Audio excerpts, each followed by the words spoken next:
अस्सलाम वालेकुम एवरीवन। आज का हमारा लेक्चर है इंटरनेशनल कोर्ट ऑफ जस्टिस पे और आज के लेक्चर में हम statute of international court of justice को कंप्लीट कवर करने वाले हैं। ठीक है, जनरल इन्फॉर्मेशन जो कि पूछ ली जाती है अक्सर लॉ गेट में, ठीक है, उसके मुतालिक हम जो है आज का लेक्चर करने वाले हैं। इस लेक्चर में भी हम ICJ को थॉरली स्टडी नहीं करने वाले हैं, लेकिन जो इम्पोर्टेंट पॉइंट्स हैं जो बार बार लॉ गेट टेस्ट में आ चुके हैं और अक्सर पूछ लिए जाते हैं, हम उनके मुतालिक बात करने वाले हैं। सबसे पहले ICJ की फॉर्मेशन है, लेकिन उससे पहले मैं आप लोगों को एक दफ़ा रिमाइंड करवा दूं कि UNO में 92 आर्टिकल से 96 आर्टिकल, यानी कि ये जो 4-5 आर्टिकल हैं, ये हमें ICJ के मुतालिक इंफॉर्मेशन देते हैं। तो जब भी आप इसका स्टेट्यूट पढ़ने लगेंगे तो ये 4-5 आर्टिकल भी पढ़ लीजिएगा, क्योंकि बाज़ दफ़ा उन दोनों की इंफॉर्मेशन मिला के भी कोई क्वेश्चन आ जाता है, तो आपको दोनों में कन्फ्यूजन नहीं रहेगी। जैसे कि हमें पता है कि जो ICJ है वो UNO का ऑर्गन है, और जैसे ही UNO की फॉर्मेशन हुई थी, साथ ही उसके ऑर्गन भी वजूद में आए थे। तो जो फॉर्मेशन हुई है ICJ की, वो हुई थी ईयर 1945 में, और जो सिटी यानी कि इसका हेड क्वार्टर है वो है हैग सिटी ऑफ नीदरलैंड, ठीक है, जिसे पेस सिटी भी कहा जाता है। जब हम स्टेट्यूट ऑफ ICJ का मुतालिया करते हैं तो हमारे इल्म में आता है कि ये 5 चैप्टर्स और 70 आर्टिकल्स पे मुश्तमिल एक डॉक्यूमेंट है, जिसका पहला चैप्टर जो कि आर्टिकल नंबर 2 से आर्टिकल नंबर 33 तक है, वो हमें बताता है ऑर्गेनाइजेशन के बारे में, और दूसरा चैप्टर जो कि नेक्स्ट है आर्टिकल नंबर 34 से आर्टिकल नंबर 38 तक, वो हमें इसकी कॉम्पिटेंसी के बारे में बताता है। चैप्टर नंबर 3 जो कि 39 से 64 आर्टिकल पर मुश्तमिल है, वो हमें प्रोसीजर के बारे में बताता है। इसी तरह चैप्टर नंबर 4 है जो कि 65 से 68 आर्टिकल तक है, और वो हमें इसके एडवाइजरी ओपिनियन के बारे में बताता है। और लास्ट चैप्टर जो है इसका, वो इसकी अमेंडमेंट के बारे में बताता है, जो कि 69 से 70 आर्टिकल पर मुश्तमिल है। आर्टिकल नंबर 1 कहता है कि ICJ जो कि प्रिंसिपल जुडिशियल ऑर्गन है UNO का, वो जो काम करेगा, उसके जो काम करने का तरीका है, वो इन तमाम प्रोविजंस के अकॉर्डिंग होगा जो इसके स्टेट्यूट में बताई गई हैं। चैप्टर नंबर 1 ICJ का हमें जजेस के नंबर्स, जजेस की क्वालिफ़िकेशन, जजेस का जो अरसा है जिसमें वो अपने ऑफिस को संभाल सकते हैं, वो उस अरसे के बारे में बताता है। इसके अलावा जजेस को इलेक्ट कैसे किया जाता है, वो उसके बारे में हमें इंफॉर्मेशन देता है। चैप्टर नंबर 2 आर्टिकल नंबर 34 से 38 तक हमें कॉम्पिटेंसी ऑफ द कोर्ट बताता है। इसके साथ जुरिस्डिक्शन के बारे में भी हमें जानकारी देता है। सबसे पहले वो ये कहता है कि जो कोर्ट में मसला लेके आ सकती हैं वो स्टेट होंगी, यानी कि इसकी जो स्टेट हैं वो कोर्ट में एज अ पार्टीज अपेयर होंगी, ठीक है। दूसरी बात ये है कि ये वो स्टेट हैं जो UNO का हिस्सा हैं, और अगर कोई ऐसी स्टेट आती है जो UNO का हिस्सा नहीं है, तो सबसे पहले वो एक्सपेंसेस, यानी कि जितने भी कोर्ट के जो फ़ीस है या जो भी उसका प्रोसीजर है, पहले उसको जो है फुलफ़िल करेगी। उसके बाद कोर्ट उनके मैटर पे कोई भी फैसला सुनाएगी। चैप्टर नंबर 2 ही हमें इस कोर्ट की जुरिस्डिक्शन के बारे में भी बताता है। वो कहता है तमाम केसेस जो पार्टी इसे रेफ़र करती है, ये यहाँ पे इम्पॉर्टेंट है कि तमाम केसेस कौन से जो पार्टीज़ इसको रेफ़र करेंगी कोर्ट को, ठीक है। खुद से कोर्ट कोई भी केस नहीं ले रही, पार्टी रेफ़र कर रही है, ठीक है। और दूसरे वो मैटर्स जो UNO के चार्टर में बताए गए हैं, उनके ऊपर ये कोर्ट जुरिस्डिक्शन देने का हक रखती है। और कुछ लीगल डिस्प्यूट हैं, जैसे इंटरप्रिटेशन ऑफ ट्रीटी है, ठीक है, कोई भी क्वेश्चन ऑफ इंटरनेशनल लॉ है, या कोई ऐसा काम करती है कोई स्टेट कि वो जो मुआहिदा है दो स्टेट्स के दरमियान, उसकी ब्रीच हो जाती है, तो ऐसे जो भी मसले हैं, जो लीगल इश्यूज़ हैं, उस पर भी ये कोर्ट अपनी जुरिस्डिक्शन दे सकती है। चैप्टर नंबर 3 आर्टिकल नंबर 39 से आर्टिकल नंबर 64 तक हमें प्रोसीजर बताता है कि जब कोई भी स्टेट इस कोर्ट में अपना मामला लेके आएगी, ठीक है, तो वो मामले को शुरू कैसे करेगी, ठीक है, उस पर जो कोर्ट अपनी जुरिस्डिक्शन देगी वो क्या देगी, और जो फाइनल डिसीजन है वो कौन सी ऑफिशियल लैंग्वेजेस में दिया जाएगा। तो ये जो तमाम इंफॉर्मेशन है इसके बारे में ये छोटी छोटी लाइंस में लिखी गई हैं, ठीक है, ये हमें बताता है जी चैप्टर नंबर 3 जो कि प्रोसीजर के मुतालिक है। अगला है चैप्टर नंबर 4 आर्टिकल नंबर 65 से लेकर लेके 68 तक जो है हमें एडवाइजरी ओपिनियन के बारे में बताया गया है, और हमें ये बताया गया है कि ये जो कोर्ट है ये एडवाइजरी ओपिनियन दे सकती है, और साथ ही हमें ये भी बताया गया है कि जो एडवाइजरी ओपिनियन होगा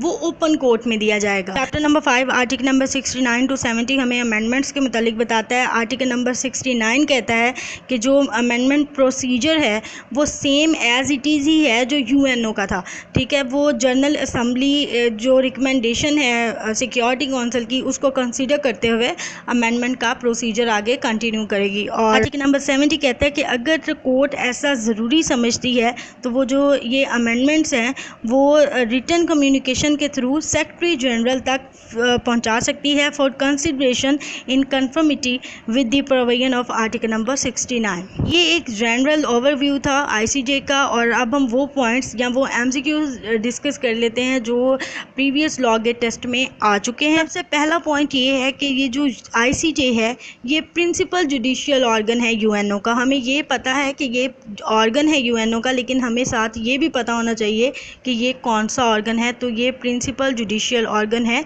यूएनओ का। सबसे पहले जजेस की क्वालिफिकेशन है, एक तो वो इंडिपेंडेंट होने चाहिए, दूसरा रिगार्डलेस देयर नेशनैलिटी उनको इलेक्ट किया जाना चाहिए, तीसरा मॉरल कैरेक्टर की बेस पे उनको जो है वो इलेक्ट किया जाना चाहिए, और चौथा ये है कि ऐसा शख्स इलेक्ट किया जाना चाहिए जो अपनी कंट्री में यानी कि जिस स्टेट से उसको इलेक्ट करना है वो उस स्टेट में किसी हायर जुडिशियल ऑफिस का ओहदेदार हो या वो इतना काबिल हो कि वो किसी हायर जुडिशियल ऑफिस का अपने मुल्क में ओहदा रख सकता हो। नेक्स्ट इंपॉर्टेंट पॉइंट है जी इसका headquarter Hague city of Netherland. इसके अलावा इसके जजेस की तादाद है 15 जजेस होते हैं, और फिर इसके जजेस का अपॉइंटमेंट पीरियड है 9 ईयर का जो है वो अपॉइंट होते हैं, 9 ईयर के लिए उनका अपॉइंटमेंट पीरियड होता है। 15 जजेस में से 1/3 जजेस आफ्टर एवरी 3 ईयर रिटायर हो जाते हैं, और जो इनकी अपॉइंटमेंट होती है वो जनरल असम्बली और सिक्योरिटी काउंसिल सेपरेटली करती है। ये मोस्ट इंपॉर्टेंट एमसीक्यू है, 2 से 3 दफ़ा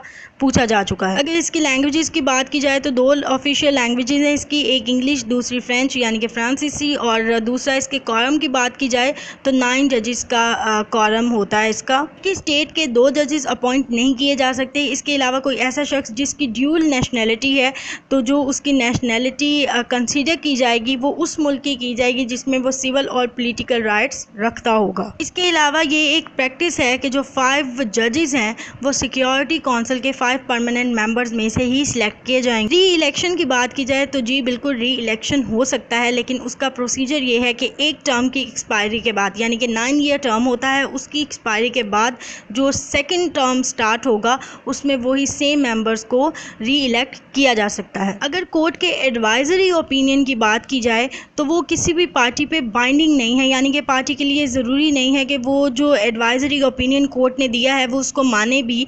और ये एक कॉमन परसेप्शन भी है कि जब भी आप किसी को एडवाइस देते हैं आप उसको मजबूर नहीं कर सकते कि वो आपकी बात माने भी। तो इस चीज़ को माइंड में रखते हुए जहाँ पे भी कहीं एडवाइजरी ओपिनियन की बात आती है तो ये कॉमन सी बात है कि वो बाइंडिंग नहीं होती। इनहेरेंट पार्ट की बात की जाए तो वो कंसेंट ऑफ द पार्टीज़ पे जो है कंसिस्ट करता है। अगर पार्टीज़ चाहती हैं तभी कोर्ट के पास इनहेरेंट पावर है, वरना कोर्ट खुद से कोई भी जो है कार्रवाई शुरू नहीं कर सकती। वो उसी कार्रवाई के ऊपर अपनी जुरिस्डिक्शन दे सकती है जो पार्टीज़ खुद आती हैं अपने मामलात लेके, अदरवाइज इनहेरेंट पावर इसके पास नहीं होती। आईसीजे के मकासद की बात की जाए तो सबसे बड़ा जो इसका मकसद है वो यही है कि ये जो इंटरनेशनल लेवल पे डिस्प्यूट्स होते हैं या इंटरनेशनल लॉ को लेके डिस्प्यूट्स होते हैं तो वो जितने भी मामलात हैं उनको सेटल डाउन करने के लिए ये इदारा कायम किया गया है। अगर इसके इलेक्शन को लेके बात की जाती है तो सबसे पहले एक परमानेंट कोर्ट ऑफ आर्बिट्रेशन है, ठीक है, जो नेशनल ग्रुप्स की एक लिस्ट होती है वो देती है जी सिक्योरिटी काउंसिल को और जनरल असम्बली को। तो उसके मुताबिक जो मेंबर्स हैं वो इलेक्ट किए जाते हैं, यानी कि उस लिस्ट के मुताबिक जो मेंबर्स हैं वो इलेक्ट किए जाते हैं। कोई भी ग्रुप इलेक्शन के लिए अपने 4 मेंबर्स से ज़्यादा मेंबर्स को नॉमिनेट नहीं कर सकता, जिसमें से 2 उसकी अपनी नेशनैलिटी के हो सकते हैं, यानी कि अपने उसके मुल्क के हो सकते हैं। ये नॉमिनेशन करने से पहले ये कहा जाता है कि वो जो भी स्टेट है जो नॉमिनेशंस देने वाली है अपने मेंबर्स की वो अपने स्कूल ऑफ लॉ और अपने कोर्ट ऑफ जस्टिस के साथ एक दफ़ा कंसल्ट ज़रूर करे कि क्या वो जो शख्स है जो नॉमिनेट होने वाला है वो इस काबिल है भी कि नहीं है, ताकि उसकी कॉम्पिटेंसी जान ली जाए। इसके बाद सिक्योरिटी काउंसिल एक लिस्ट तैयार करती है अल्फ़ाबेटिक ऑर्डर में, और वो ये लिस्ट दे देती है जनरल असम्बली को या सिक्योरिटी काउंसिल को। वोट कास्ट किया जाता है परमानेंट मेंबर और नॉन परमानेंट मेंबर की जानिब से विदाउट एनी डिस्टिंक्शन के, ठीक है। और जो भी मेंबर एब्सोल्यूट मेजॉरिटी गेन करता है वो सिलेक्ट हो जाता है, यानी कि इलेक्ट हो जाता है। और अगर किसी एक ही स्टेट के 2 मेंबर्स ने एब्सोल्यूट मेजॉरिटी गेन की है तो जो एल्डेस्ट होता है वो प्रीवेल करता है। अगर पहली मीटिंग होती है उसमें कोई सीट रह जाती है, फुलफ़िल नहीं होती, तो फिर सेकंड मीटिंग होगी, और अगर सेकंड मीटिंग में भी यही बात होती है तो फिर थर्ड मीटिंग की जाती है। थर्ड मीटिंग के बाद भी अगर कोई सीट रह जाती है तो फिर कॉन्फ्रेंस होती है 6 मेंबर की, जिसमें से 3 सिक्योरिटी काउंसिल के होते हैं, 3 जनरल असम्बली के होते हैं, और वो फिर इलेक्शन होता है, या बिना इलेक्शन के अगर कोई शख्स कंडीशन को पूरा करता है जजेस की तो उसको इलेक्ट कर लिया जाता है। कोर्ट का कोई भी मेंबर ना तो एडवोकेट के तौर पे काम कर सकता है, ना कौंसल के तौर पे, और ना ही किसी एजेंट के तौर पे। जजेस जो आईसीजे का हिस्सा होते हैं वो डिप्लोमेटिक प्रिविलेजेस और इम्यूनिटीज़ को इंजॉय करते हैं। अपने ऑफिस में एंटर होने से पहले एक हलफनामा लिया जाता है जिसमें वो इस बात का हलफ लेते हैं कि वो इम्पार्शलिटी से और पूरी फेयरनेस के साथ अपना काम सर अंजाम देंगे। इसके अलावा कोर्ट अपना प्रेसिडेंट और वाइस प्रेसिडेंट भी इलेक्ट कर सकती है 3 साल के लिए, और वो री इलेक्ट भी हो सकता है। रजिस्ट्रार भी अपना